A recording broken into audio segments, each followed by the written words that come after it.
Dear students, today we continue the next article from rotational motion. बेटा आपण कालच्या क्लासमध्ये concept of moment of inertia learn केलेला होता. आता त्याच्या पुढचं आर्टिकल जे असेल आपल्याला लर्न करायचं आहे ते म्हणजे कोणतं? Kinetic energy of rotating rigid body. Kinetic energy of rotating rigid body. So for that let us draw the diagram. काढा डायग्राम काढा. तर इथं एक रिजिड बॉडी काढायची. एक 2-3 आर्टिकल साठी ही फिगर कॉमन असेल. तर त्यासाठी खाली तुम्हाला मी फिगर घेतली होती असेल. रिजिड बॉडी म्हटले की डेफिनेट साईज, या बॉडीला डेफिनेट साईज नसतं, म्हणजे कोणत्याही आकाराची असेल रिजिड बॉडी असे. आणि या रिजिड बॉडीला याचा जो ऍक्सिस ऑफ रोटेशन जो असेल असा,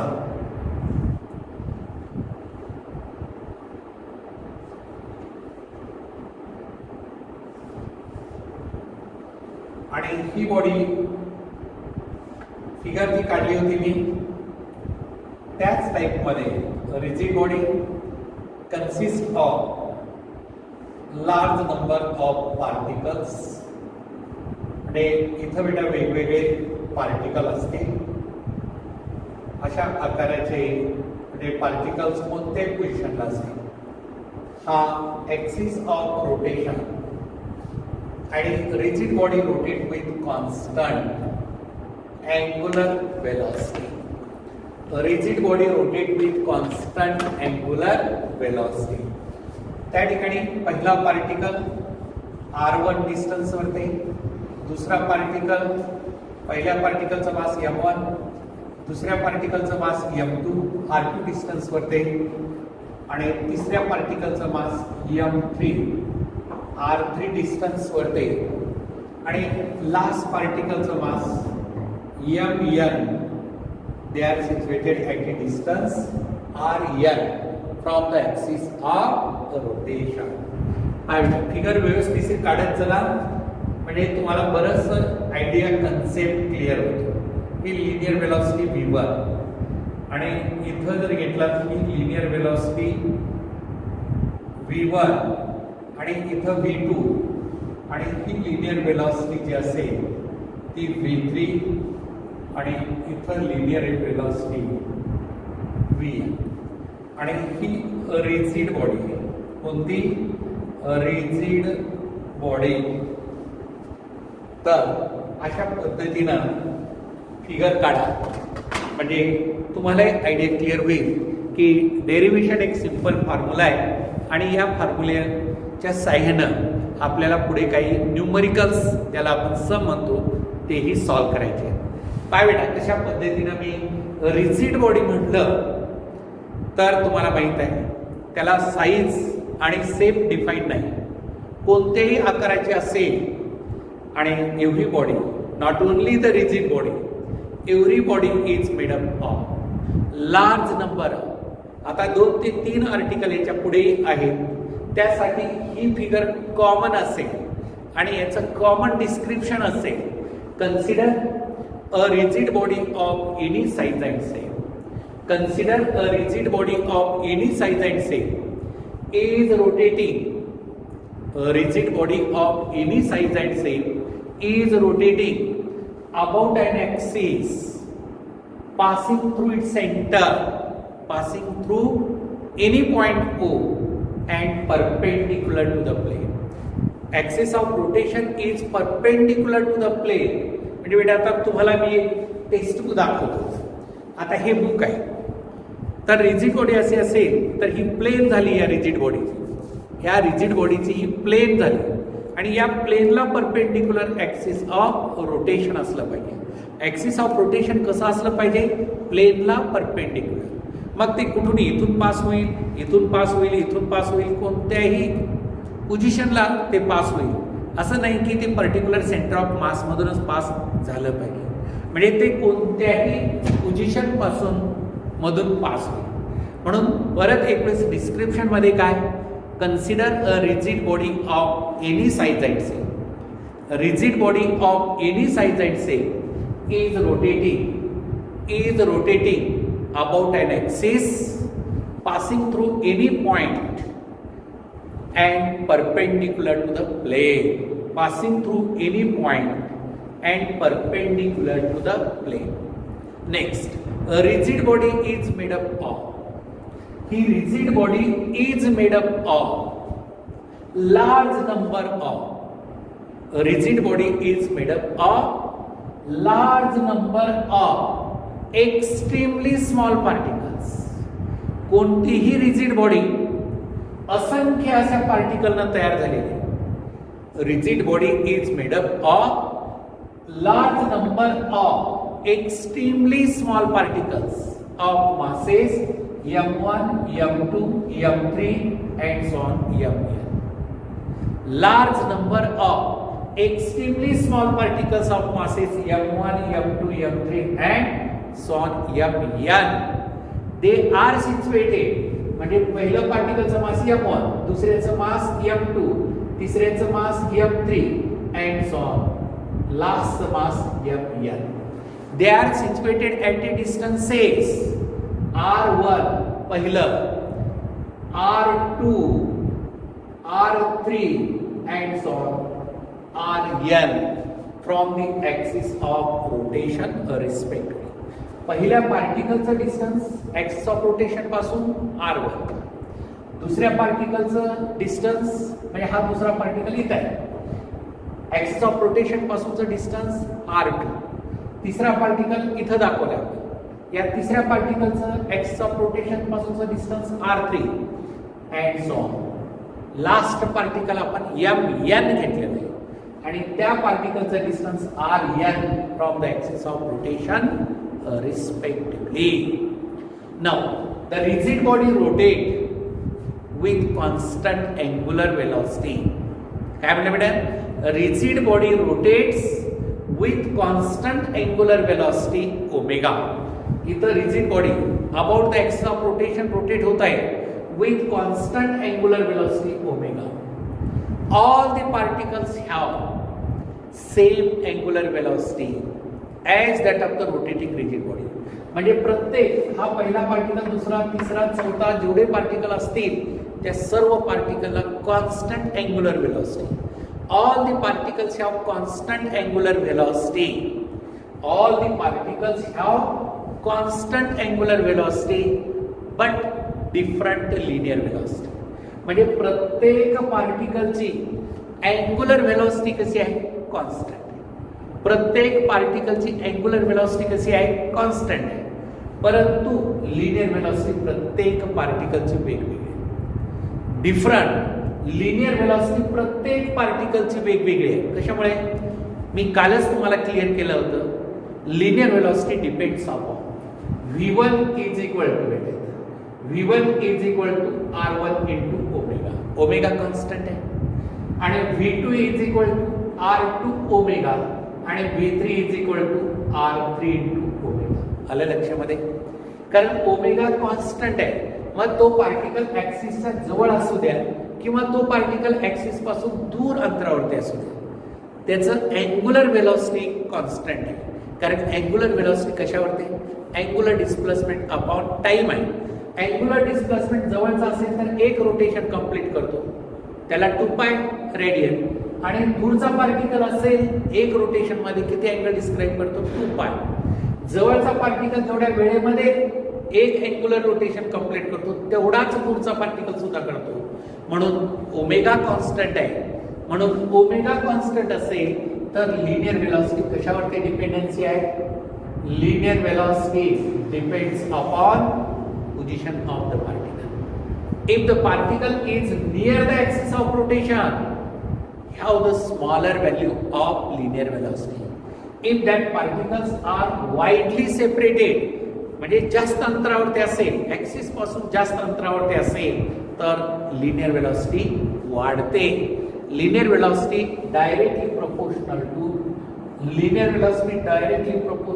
position vector or radius vector. Linear velocity directly proportional to position vector or radius vector. And therefore here V directly proportional to R. आलं बेटा लक्षात आलं? हा. आता ही बॉडी कशापासून बनलेली आहे? असंख्य अशा छोट्या छोट्या पार्टिकल पासून तयार झालेली आहे. मग आपण प्रत्येक पार्टिकलची कायनेटिक एनर्जी काढूया. सांगा बेटा मला काय? Kinetic energy of first particle K1 म्हणू आपण. Kinetic energy of first particle of mass M1 and linear velocity V1. सांगा बरं काय? कायनेटिक एनर्जीचा काय फॉर्म्युला आपल्याकडे? लिनियर मध्ये कायनेटिक एनर्जीचा फॉर्म्युला आपण लर्न केलेला आहे. Kinetic energy is equal to 1/2 M1 V1 right. Kinetic energy is equal to 1/2 M1 V1 आणि what is the relation between linear and angular velocity? But V1 is equal to R1 into omega. आठवतं कुठं learn केलेलं आहे आपण हे relation between linear आणि angular velocity? We learn this linear and angular velocity in circular motion मध्ये. Circular motion already आपण topic learn केलेला आहे आणि त्या टॉपिक मध्ये आपण सर्क्युलर मोशन मध्ये relation between linear and angular velocity V1 is equal to R1 into omega. इथं ओमेगा 1 नाही, ओमेगा, कारण ओमेगा कॉन्स्टंट असते. अँड देअरफॉर काय आलं इथं ठेवा 1/2 M1 V1 च्या ठिकाणी R1 omega whole square and that is 1/2 M1 R1 square into omega square. लक्षात आलं का? पहा, पहिल्या पार्टिकलची कायनेटिक एनर्जी तुम्हाला इथं वर्कआउट करून दाखवली. Kinetic energy of the first particle is 1/2 M1 R1 square into omega square. आता similarly kinetic energy of the second particle काय असेल? सांगा मला. K2 is equal to 1/2 M2 V2 square. Kinetic energy of the second particle, kinetic energy of the second particle of mass M2 is equal to 1/2 M2 V2 square. परत आपल्याला इथं काय सांगतात? But V2 is equal to R2 into omega and therefore 1/2 M2 R2 square into omega square. Kinetic energy of the third particle 1/2 M3 R3 square into omega square. लक्षात आलं का? इथं 2 असेल तर M2 R2 square आणि omega square. मग kinetic energy third पार्टिकलची आपल्याला इथं काढायची आहे. कोणत्या? तिसऱ्या पार्टिकलची kinetic energy K3 is equal to 1/2 M3 R3 square into omega square and dot dot dot and so on. Last पार्टिकलची कायनेटिक एनर्जी बरोबर आहे काय सांगा? Kinetic energy of nth particle, nth म्हणजे शेवटचा पार्टिकल असेल त्याची kinetic energy 1/2 MN RN square into omega square. आता ही कायनेटिक एनर्जी पहिल्या पार्टिकलची काढली, दुसऱ्या पार्टिकलची कायनेटिक एनर्जी तिसऱ्या काढली आणि शेवटच्या पार्टिकलची कायनेटिक. आपला एम काय? Kinetic energy of rotating rigid body काढायची. Kinetic energy of rotating rigid body काढायची असेल तर total kinetic energy of the rotating rigid body is equal to sum of the kinetic energy of individual particles. कशामुळे? कारण individual particles मुळे kinetic energy rigid body तयार होते. म्हणून प्रत्येक पार्टिकलची कायनेटिक एनर्जीची आपण बेरीज करायची. म्हणून इथं लिहायचं बेटा kinetic energy of rotating rigid body, kinetic energy of rotating rigid body is equal to sum of kinetic energy of individual particles.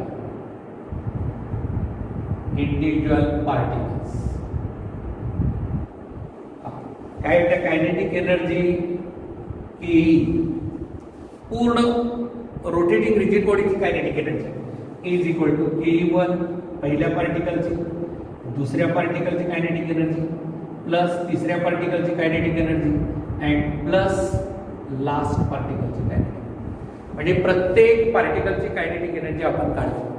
हा पहिला पार्टिकल आहे, त्याची कायनेटिक एनर्जी, दुसऱ्याची, तिसऱ्याची, सर्व इंडिव्हिज्युअल पार्टिकलची कायनेटिक एनर्जी बेरीज केला तर टोटल बॉडीची कायनेटिक एनर्जी असते. कारण पूर्ण एंटायर बॉडीची कायनेटिक एनर्जी बरोबर इंडिव्हिज्युअल पार्टिकलची कायनेटिक एनर्जी असते. तर या ठिकाणी भेटायचं 1/2m1 r1 square omega square plus 1/2m1 m2 r2 square omega square plus 1/2m3 r3 square omega square plus and so on plus 1/2m rn square into omega square. लक्षात आलं का? Individual जी kinetic energy आपण काढलेली आहे ती प्रत्येक ठिकाणी ठेवायची.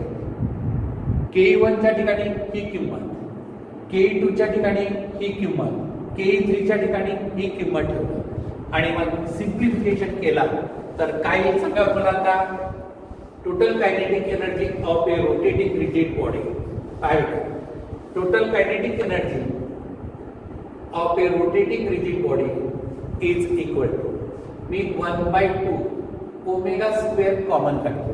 लक्षात घ्या इथं 1/2 ओमेगा स्क्वेअर कॉमन प्रत्येक टर्म मध्ये, इथं 1/2 omega square, 1/2 omega square, 1/2 omega square, 1/2 omega square. प्रत्येक टर्म मध्ये जी कॉमन आहे ती 1/2 ओमेगा स्क्वेअर आहे, इथं कॉमन काढतो. आणि मग ब्रॅकेट मध्ये काय असेल सांगा? m1 r1 square plus m2 r2 square plus m3 r3 square plus and so on plus mn rn square plus mn rn square. म्हणजे कायनेटिक एनर्जी आपण m1 r1 square plus m2 r2 square plus m3 r3 square plus and so on plus mn rn square. आता याला आपण काय लिहिता येतं? 1/2m omega square summation of I is equal to 1 to m r i स्क्वेअर समेशनच्या फॉर्मॅटमध्ये लिहिले. म्हणजे या पूर्ण ब्रॅकेटच्या ऐवजी सिंपल असं लिहिता येतं. आणि what is that? By definition of moment of inertia. Already आपण लर्न केलेलं आहे. काय? By definition of moment of inertia. हे पूर्ण बरोबर काय? Moment of inertia. आणि मोमेंट ऑफ इनर्शियाचा formula, what is moment of inertia? Sum of the product of masses of each particle, sum of the product of masses of each particle and square of the distances from the axis of rotation respectively. आणि मग kinetic energy of a rotating rigid body is equal to 1/2 omega square into I, that is 1/2 I omega square. Kinetic energy of rotating rigid body. Kinetic energy of rotating rigid body. Body जर rotate होत असेल about it's axis passing through its centre, म्हणजे ती body स्वतःभोवती फिरत असेल. आता fan असेल किंवा टॉप असेल किंवा अर्थ असेल, स्वतःभोवती अबाउट द ॲक्सिस रोटेट होत असेल तर त्या बॉडीमधले इंडिव्हिज्युअल पार्टिकल रोटेट होतात सर्वच. आणि मग त्याची कायनेटिक एनर्जी किती झाली? 1/2 I ओमेगा स्क्वेअर. आता हा फॉर्म्युला मात्र तुम्ही लक्षात ठेवला पाहिजे. कोणता? Kinetic energy of rotating rigid body. Kinetic energy of rotating rigid body is equal to 1/2 I omega square. Kinetic energy of rotating rigid body is equal to 1/2 I omega square. आता बेटा इथं for a given axis of rotation, for a given body, for a given body, दिलेल्या बॉडीला आणि दिलेल्या ॲक्सिसला, for a given body and given axis of rotation I is constant. I is constant for a given body about the given axis of rotation, for a given body किंवा for a body about given axis of rotation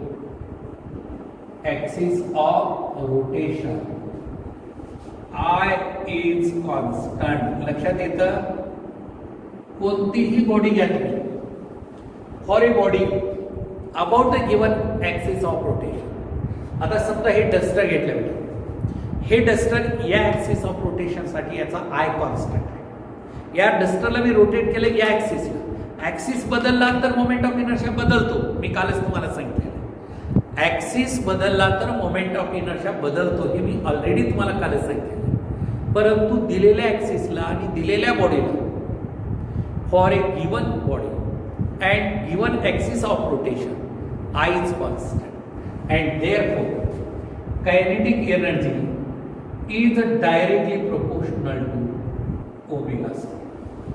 Kinetic energy of a rotating rigid body is directly कशामुळे आलं, या ठिकाणी हे constant आहे, this value is constant and therefore constant असेल तर proportionality sign घेतो. And kinetic energy is directly proportional to square of angular velocity. Kinetic energy directly proportional to square of angular velocity. मग angular velocity वाढत असेल तर kinetic energy वाढते, angular velocity कमी होत असेल तर kinetic energy कमी होते. मग कंपॅरिझन मध्ये बेटा for a given axis k1 upon k2 is equal to omega 1 square divided by omega 2 square. म्हणजे न्यूमरिकल सॉल्व करण्यासाठी kinetic energy of a body rotate with constant angular velocity omega. After some time same body is to be rotate about the given axis with increasing angular velocity. तर त्याची angular velocity increase वाढत असेल तर k1 upon k2 is equal to omega 1 square upon omega 1 square upon omega square. And so therefore here this formula. And finally if you plot a graph of पहा इथं जर graph काढायचा असेल, graph objective मध्ये कशाही टाइपचा question विचारतील. Graph y axis वर ते कायनेटिक एनर्जी घेतला आणि x ऍक्सिस वर ते ओमेगा स्क्वेअर घेतला तर nature of the graph is straight line. Nature of the graph is straight line passing through origin.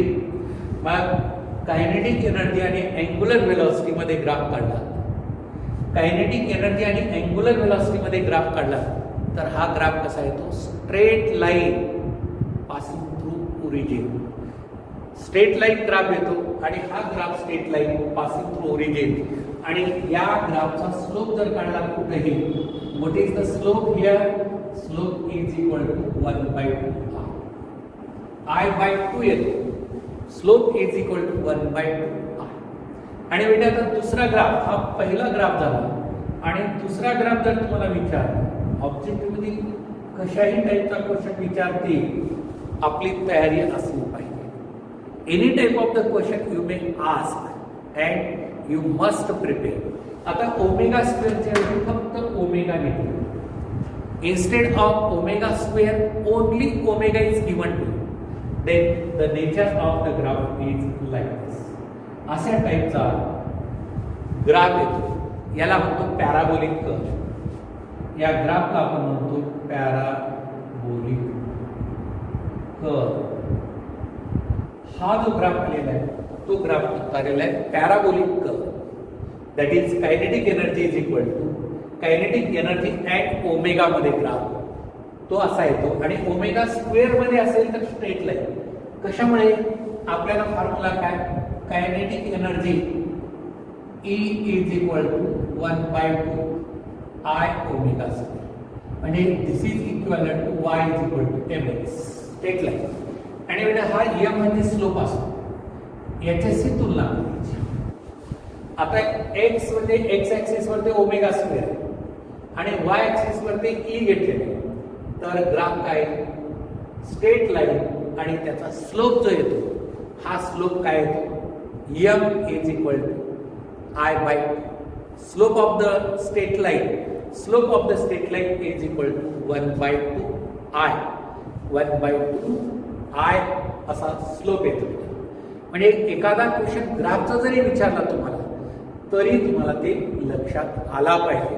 आणि बेसिक फॉर्म्युला कायनेटिक एनर्जीचा. आता अनेक वेळेस काही फॉर्म्युले मॉडिफाईड करायचे असतात.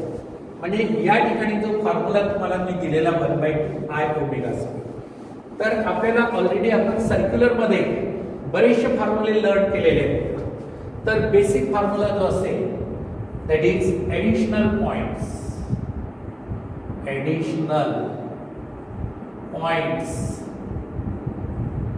For MCQs. आता ऍडिशनल पॉइंट्स फॉर MCQs, प्रत्येक आर्टिकल वरती ऍडिशनल पॉइंट्स लर्न. थेरी पूर्ण झाली, फॉर्म्युला झाला, ग्राफ झाल्यानंतर परत न्यूमेरिकल प्रॉब्लेम सॉल्व्ह करण्यासाठी आणखीन काय त्याचे फॉर्म्युले मॉडिफाईड करता येतात का ह्याच्याकडे सुद्धा लक्ष ठेवायचं. बेसिक फॉर्म्युला काय आपला KE is equal to 1/2 I omega square. K is equal to 1/2 I omega square. What is I? But I म्हणजे moment of inertia is the product of mass and square of distance. आणि मग इथं formula आहे 1/2 mr square into omega square. हे already आपण learn केलं आहे.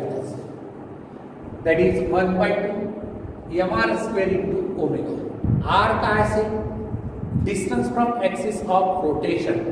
R is the distance from axis of rotation and omega, what is omega? Angular velocity. Omega is the angular velocity. And that is KE is equal to 1/2 I omega square. But omega is equal to 2 pi by t. Omega is equal to 2 pi by T. ओमेगाचा basic formula काय?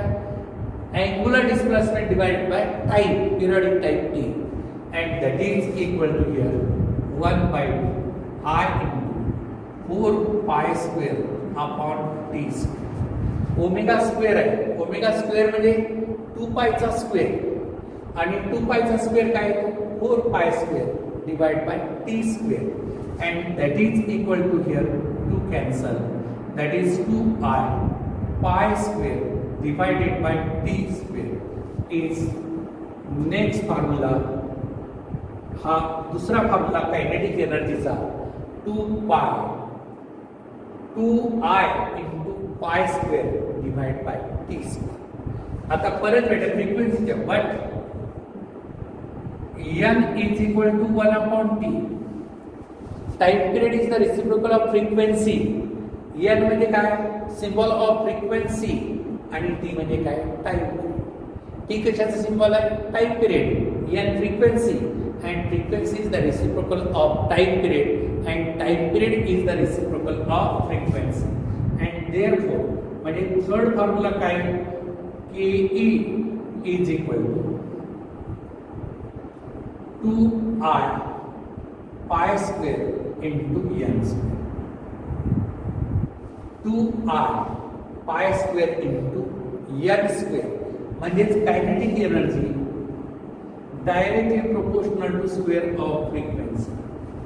And here kinetic energy is inversely proportional to square of period. Kinetic energy is inversely proportional to kinetic energy is inversely proportional to square of period. म्हणजे kinetic energy inversely proportional to square of period and kinetic energy directly proportional to square of frequency. म्हणजे इथं kinetic energy inversely proportional to square of period and kinetic energy directly proportional to square of frequency. And therefore here these are the important formulas widely used. जास्तीत जास्त प्रमाणात kinetic एनर्जीवरती जेवढं possible आहे आपल्याला तेवढे आपल्याला. आता बेटा कंपॅरिझन करून जर काढला तर K1 upon K2 is equal to N1 square upon N2 square. Comparison करत असेल किंवा kinetic energy inversely proportional to time period आहे. Ke1 upon Ke2 is equal to T2 square upon T1. Inversely असल्यामुळे T2 square upon T1 square. म्हणजे जर comparison करत असाल Ke1 upon Ke2 is equal to N1 square upon N2 square is equal to T2 square upon T1 square. म्हणजे असे काही numerical आपल्याला comparison करायचे असतील तर हे Ke1 directly proportional to frequency and inversely proportional to time period. Inversely proportional to square of time period आणि directly proportional to square of frequency. Directly proportional to square of frequency and inversely proportional to square of period. म्हणजे अशा टाईपचे काही numerical आपल्याला solve करायचे असतील तर basic formula कशा पद्धतीने आपल्याला डिराईव्ह केलेला आहे त्या शेवटच्या पॉइंटला आपण हे सर्व त्याचे फॉर्म्युले लक्षात ठेवायचे. मॅक्सिमम चान्सेस कशा टाईपचं विचारलं जाईल म्हणून हा बेसिक फॉर्म्युल्यावरती जास्तीत जास्त जोर द्यायचा, लक्षात घ्यायचं, समजून घ्यायचं आणि कशा पद्धतीनं न्यूमरिकल विचारले त्या पद्धतीनं डाटा पॉइंट आउट करायचा, पिकअप करायचा आणि अशा टाईपचे न्यूमरिकलसाठी हे फॉर्म्युले आठवायचे आणि प्रॉब्लेम्स इझिली सॉल्व्ह करता येऊ शकतात. म्हणजे फॉर्म्युले लक्षात आलं तर अजिबात काही अडचण येऊ शकत नाही. So this is about the kinetic energy of a rotating rigid body. Kinetic energy of a rotating rigid body याची थिअरी पार्ट जो होता आणि न्यूमरिकल काही डेरिव्हेशन पार्ट आणि काही त्याचे फॉर्म्युले आहेत. हे फॉर्म्युले अत्यंत महत्त्वाचे आहेत आणि हे फॉर्म्युले तुम्ही आता पुढच्या प्रॉब्लेम सॉल्व्ह करण्यासाठी लक्षात ठेवले पाहिजे. तर हे आर्टिकल जो असेल kinetic energy of a rotating rigid body हे आपण इथं कंप्लीट केलेलं आहे.